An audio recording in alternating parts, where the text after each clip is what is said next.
ஹத்மு நுபுவத் என்னும் அந்த இறுதி முத்திரையை பிடித்து விளையாண்டேன் என்று சொல்கிறார்கள். அப்ப ரசூலுல்லாஹ்வுடைய தோலை பிடித்து ஒரு பெண் விளையாடுகிறார். பெருமானார் அவர்கள் அனுமதி அளிக்கிறார்கள். ஆனால் அந்த தந்தையோ ஜபரினி அபி, நான் விளையாடுறேன், எங்க வாப்பா என்ன பார்த்து அதட்டினார், என்ன விளையாடுற நகருன்னு சொன்னார். அப்ப ரசூலுல்லாஹ் சொன்னார்கள் ஃபகால ஸல்லல்லாஹு அலைஹி வஸல்லம் தாஹா, விடுங்க அவ விளையாடட்டும் என்று பெருமானார் ஸல்லல்லாஹு அலைஹி வஸல்லம் சொன்னார்கள் என்ற ஹதீஸ் புகாரியிலே இருக்கிறது. அப்ப சிறுமி நம்முடைய கழுத்தை தடவி கொடுப்பதும் ஒன்றுதான், விளையாடுவதும் ஒன்றுதான். நாம் சிறுமியினுடைய தலையை அன்போடு சிறுமியாக அதை மகளாக நினைத்து தடவுவதற்கு புகாரிலே ஆதாரம் இருக்கிறது. மீண்டும் சொல்கிறேன், ஹதீஸ் நம்பர் 3701.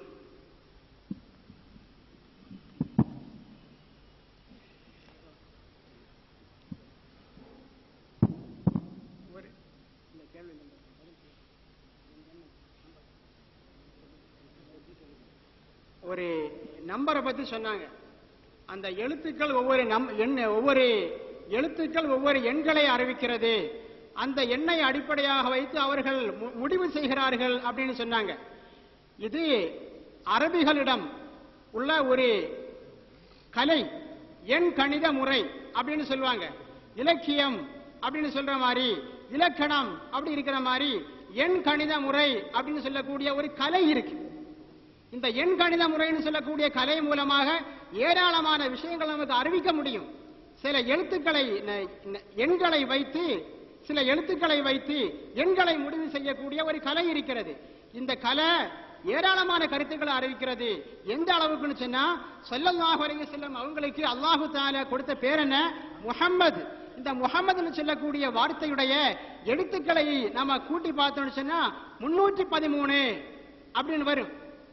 அது எதை காட்டுதுன்னா, அல்லாஹு தஆலா குர்ஆன்ல சொன்னா ஃபபி ஹுதாஹு முக்ததி, எல்லா நபிமார்களுடைய ரசூல்மார்களுடைய விஷயத்தை சொல்லிவிட்டு அவர்கள் அனைவர்களுடைய நேர்வழியையும் நீங்கள் பின்பற்றுங்கள் அப்படின்னு சொன்னா, அப்ப ஸல்லல்லாஹு அலைஹி வஸல்லம் அவங்ககிட்ட எல்லா நபிமார்களுடைய வழிமுறையும் இருக்குது என்ன ஆயத்து காட்டுது.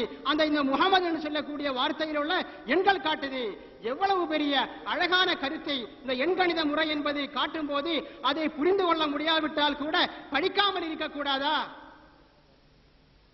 அவ கேட்கிறாங்க, அது ஷைத்தானுக்கு 103 வருது, அல்லாஹ்வுக்கு குறைவா வருது, அவ ஷைத்தான் பெரியாளான்.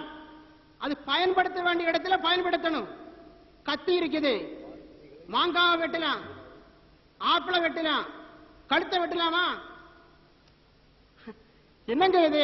ஒவ்வொரு பொருளுக்கு அல்லாஹ் தஆலா ஒவ்வொரு பயன்களை வழங்கி இருக்கா. அந்த பயன்களை பயன்படுத்த வேண்டிய இடத்துல பயன்படுத்தணும். அப்போ இந்த ஃபுகரா ஏழைகளுக்கு ஒரு சிறப்பு இருக்கிறது. அது ஹதீஸ்ல இருந்து கிடைக்கும், ஆயத்துல இருந்து கிடைக்கும். அந்த கருத்தை இந்த எண்ணம் காட்டுதுன்னு சொல்றாங்க. அப்ப அவங்க எண்கணித முறைன்னு சொல்லக்கூடிய அந்த கலையையும் தெரிஞ்சிருக்காங்கன்னு அது காட்டுது. அந்த கலையையும் தெரியவில்லை, அந்த கலையை புரியவும் முடியவில்லை, அதை படிக்காமல் இருக்கவும் முடியவில்லை. ஹஜ்ரத் அவர்கள் சொன்னதை போல தவறான எண்ணங்களை விட்டுவிடுங்கள், நல்லவர்களை பற்றி நல்லதே சிந்தியுங்கள், நல்லவர்களை பற்றி மோசமான விஷயங்களை மக்களுக்கு சொல்லி அவர்களுடைய மனங்களில் ஈமானை பாழ்படுத்தி விடாதீர்கள், மறைமையை பாழ்படுத்தி விடாதீர்கள் என்று தாழ்மையுடன் கேட்டுக்கொள்கிறோம்.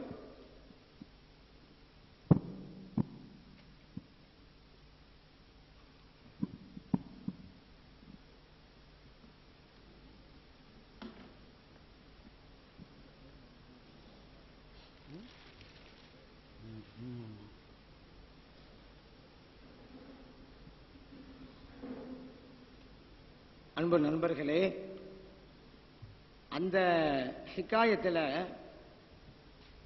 நாகூர் நாயகம் ரலியல்லாஹு அன்ஹு ஏழ்மையை தேர்ந்தெடுத்திருந்தாங்க, அதிகாரம் ஆட்சியை விட. அப்படிங்கிறதுக்கு ஏழ்மைதான் உயர்ந்தது ஆட்சி அதிகாரத்தை விட அப்படிங்கிற ஒரு முடிவை எடுத்து ஆதாரத்துக்கு இந்த நம்பர் கணக்கை கொண்டு வர்றாங்க. இப்போ நம்ம என்ன செய்யணும்? ஏழ்மைதான் உயர்ந்தது ஆட்சி அதிகாரத்தை விட அப்படின்னு அது மௌலித வந்திருக்கு. இல்ல இல்ல, ஆட்சி அதிகாரம் தான் உயர்ந்தது ஏழ்மை விட. ஹதீஸை காட்டணும். நம்ம ஏழ்மைதான் உயர்ந்ததுங்கிறதுக்கு ஹதீஸ் அவங்க நம்மகிட்ட கேட்டோம், நம்ம காட்ட தயார். ஏழ்மைதான் சிறந்தது அப்படிங்கிறதுக்கு ஹதீஸ் வேணும் அப்படின்னு கேட்டால் நம்ம கேட்ட தயாரா இருக்கிறோம். இல்ல அது ஆட்சி அதிகாரம் தான் உயர்ந்தது அவங்க சொன்னா அவங்க ஆதாரம் காட்டட்டும்.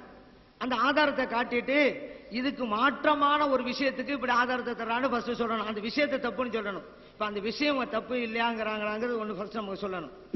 அடுத்து அவர் எடுத்துக்கொண்ட அந்த விஷயத்துக்கு ஆதாரமாக அந்த நம்பர் எண்ணிக்கையை கணக்கு காட்டுறாரு. பொதுவாக ஒரு விஷயத்தை விளக்குவதற்கு நம்பரை ஆதாரமாக காட்டலாம். எப்படி? நபிகள் நாயகம் ஸல்லல்லாஹு அலைஹி வஸல்லம் அவர்கள் அத்தஹியாத் அமர்வுல உட்கார்ந்து விரல் வைக்கிறோம்ல, அது எப்படி வைக்கணுங்கிறதுக்கு 53 அப்படின்னு ஒரு நம்பர் சொல்லி தராங்க நமக்கு. அந்த 53 நம்பர் என்னங்கிறது தெரிஞ்சாதான் எப்படி விரல் வைக்கிறதே தெரியும். எப்படி? இப்படி வைக்கிறதுக்கு 53. ஏன்னா அந்த 2 விரல்கள் 10,000 வரைக்கும் எண்ணலாம். இப்படி ஒருவர் வைத்தால் இந்த நம்பர் எண்ணியவருக்கு தெரியும் 53 அப்படின்னு கண்டுபிடிச்சிருவார். அதனால இந்த நம்பரை கொண்டு ஒன்றை விளக்கலாம் என்பதற்கு இந்த ஹதீஸ் ஆதாரமா இருக்குது. அதே நேரத்தில் இவர் ஒரு ஆய்வு தான், கருத்து தப்பா இருந்தா அவங்க சொல்லட்டும். குர்ஆன் ஹதீஸுக்கு மாற்றமா இருக்குது, ஏழ்மை சிறந்ததுன்னு அவங்க சொன்னது குர்ஆன் ஹதீஸ் மாற்றம்னு அவங்க சொன்னா நம்ம பேர் கொடுக்க தயாரா இருக்கிறோம். அந்த கருத்தை அவர் வைக்கிறதுக்கு எடுத்துக்கொண்ட ஆதாரம் அது ஒரு ஆய்வு தப்பா ஆளாம குர்ஆன் ஹதீஸ் ஆய்வு செய்ய போதே தப்பு வந்துருத. குர்ஆன் ஹதீஸ் வச்சுக்கிட்டு இருக்கோம், அங்கிட்டு உள்ளவங்களும் குர்ஆன் ஹதீஸ் தான் வச்சுக்கிட்டு இருக்கிறாங்க. இவங்க ஒண்ணு சொல்றாங்க, அவங்க ஒண்ணு சொல்றாங்க. அப்ப இவங்க சொல்பெரும் பார்த்தா அவங்க வைக்கிற குர்ஆன் ஹதீஸ் தப்பா விளங்குறாங்கன்னு இவங்க சொல்லுவாங்க, இவங்க தப்பா வழங்குறான்னு அவங்க சொல்லுவாங்க. ஆனா 2 பேரும் குர்ஆன் ஹதீஸ் தான் இருக்குது. இப்ப ஆய்வில் தவறு ஏற்படுங்கிறது இயற்கை. குர்ஆன் ஹதீஸ் ஆய்வு ஏற்படுமே தவறு ஏற்படுத்துறது நிதர்சனம் பார்க்கணும்ல. அந்த ஆய்வு வேண்டாம், தவறா இருக்கலாம். இதுல என்ன இருக்குது? கருத்து தப்பா ரைட்டான்னு பார்க்கணும். அவர் ஒரு ஆய்வு செய்தார், அது தவறு என்று சொல்வதற்கு உண்டான உரிமை யாருக்கு இருக்குது? ரைட்டுன்னு சில பேர் சொல்லலாம், சில பேர் தப்புன்னு சொல்லலாம். இதுதான் ஆய்வுங்கிறது. அது ஒரு பெரிய விஷயம் அல்ல. குர்ஆன் ஹதீஸ் மாற்றமான விஷயத்தை சொன்னாரா? நமக்கு வெப்பம் என்ன? குர்ஆன் ஹதீஸுக்கு முரண்பட்ட விஷயம் இருக்குதா இல்லையாங்கிறத தெளிவுபடுத்தணும். அதான் அப்பங்கிறதா நம்ம உடன்பட்டு இருக்குங்கிறோம். அவங்க முரண்பட்டுன்னா அந்த கருத்து சரியில்லைன்னு சொல்லணுமே தவிர கருத்தை ஒப்பு கொண்டுட்டு அவர் ஆய்வுக்கு எடுத்துக்கணும் விஷயத்தை போய்கிட்டு விவகாரம் பண்ண தேவையில்லை. அது எடுத்துக்கொள்ளலாம், தள்ளனா தள்ளிடலாம், அது அவரோட விருப்பம். இப்ப நாங்களும் சொல்லல இந்த ஆய்வை கட்டம் ஏற்றுக்கொண்டு ஆகணும் அவங்க சொல்லவே இல்லையே. அது ஒரு ஆய்வு தானே, எடுத்துக்கொள்ளாமல் இருக்காங்க, ஒன்றும் பிரச்சனையே கிடையாது. விஷயம் தப்பா ரைட்டா அதை தான் பார்க்கணும். ஒப்பந்தத்தில் அதுதான் இருக்குது. இது ஒரு எண்ணிக்கை ஒரு பெரிய விஷயமே இல்லை. நான் ஒப்புக்கொண்டு ஆகணும்னு சொல்லலை. குர்ஆன் ஹதீஸ்ல இதெல்லாம் இருக்குது அதனால ஒப்புக்கொண்டு ஆகணும்னு சொல்லலை. இது ஒரு ஆய்வு. ஆனா இந்த மாதிரி ஒரு எண்ணை பயன்படுத்தலாம் என்பதற்கு ஒரு ஹதீஸ் வச்சிருக்கிறோம். அப்ப அந்த சிறுமை விஷயத்தை மௌலூதுல இருக்கிறது சரிதான், நாங்க சொன்னது தப்புதான் ஒத்துக்கொள்றீங்களா? ஒரு பதில் சொன்னா தானே மக்களுக்கு ஒரு விளக்கம் கிடைக்கும். அதுக்கு தானே வந்திருக்காங்க, வடகோடியில் இருந்து தென்கோடிக்கு வந்திருக்காங்க. ஒரு விளக்கத்தை ஒரு முடிவை சொல்லுங்க. நீங்க நாங்க ஒத்துக்கொண்டோம், அதனாலதான் அடுத்த கேள்விக்கு போனோம். அஸ்ஸலாமு அலைக்கும். இந்த சிறுமி இதை ஓடிக்கிட்டு எல்லாருக்கும் இந்த அரபி வாசகம்லாம் மனப்பாடம் பண்ணியிருக்குன்னு நினைக்கிறேன். சகீருங்கிறது அதில் சகோதரர் அவர்கள் இன்னொரு ஒரு ஆதத்தை எடுத்து வைக்கிறாங்க. அதில் எல்லாத்துக்கும் நமக்கு தான் ஆதாரமாக அவங்களே எடுத்து கொடுத்துருக்குறாங்க. அந்த சபின்னு ஒரு வார்த்தை சபிய தைனின்னு வந்திருக்குது. சபின்னா என்ன அவங்களையே நான் கேட்குறேன். அந்த சபிங்கிற வார்த்தைக்கு முஞ்சிதில், அதாவது அகராதி நூல் இருக்குல்ல, முஞ்சிதில் அகராதி நூல், அதில் எடுத்து அவங்க அடுத்த இதில் படித்து காட்டணும். படித்து அதுக்கு அர்த்தம் செய்யட்டும். அதுக்கு நான் என்ன செய்கிறேன், அவங்க சொல்லிட்டாலே உங்களுக்கு என்ன செய்யும், அதனுடைய பொருள் என்னங்கிறது தெளிவாக வழங்கிக்கிறோம். அதற்கு அடுத்ததா அங்கே போனவர்கள் 2 பேருமே சிறுமி தான் அப்படின்னு சொன்னாங்க. அதற்கு சிறுமியா இருக்க முடியாது என்பதற்கு நான் ஒரு ஆதாரத்தை காட்டுறேன். ஒருவர் பெண் பார்க்க போகிறார் என்று சொன்னால் எப்படி பார்ப்பாரு? ஒரு 25 வயசு பையன் ஆன பிறகு தான் பொண்ணே பார்க்க போவார். பிறந்த உடனே பெண்ணை பார்த்துட்டு இருக்காங்களா? இப்போ 25 வயசு ஒரு ஆளுக்கு பார்க்க போறான்னா 2 வயசு பிள்ளையத்தான் பெண் பார்க்க போவாரா? அப்ப அவர் ஏன் போறதுல இருந்து அவர் பார்க்கிறதுல இருந்து அந்த பெண் திருமணத்துக்கு ஏற்ற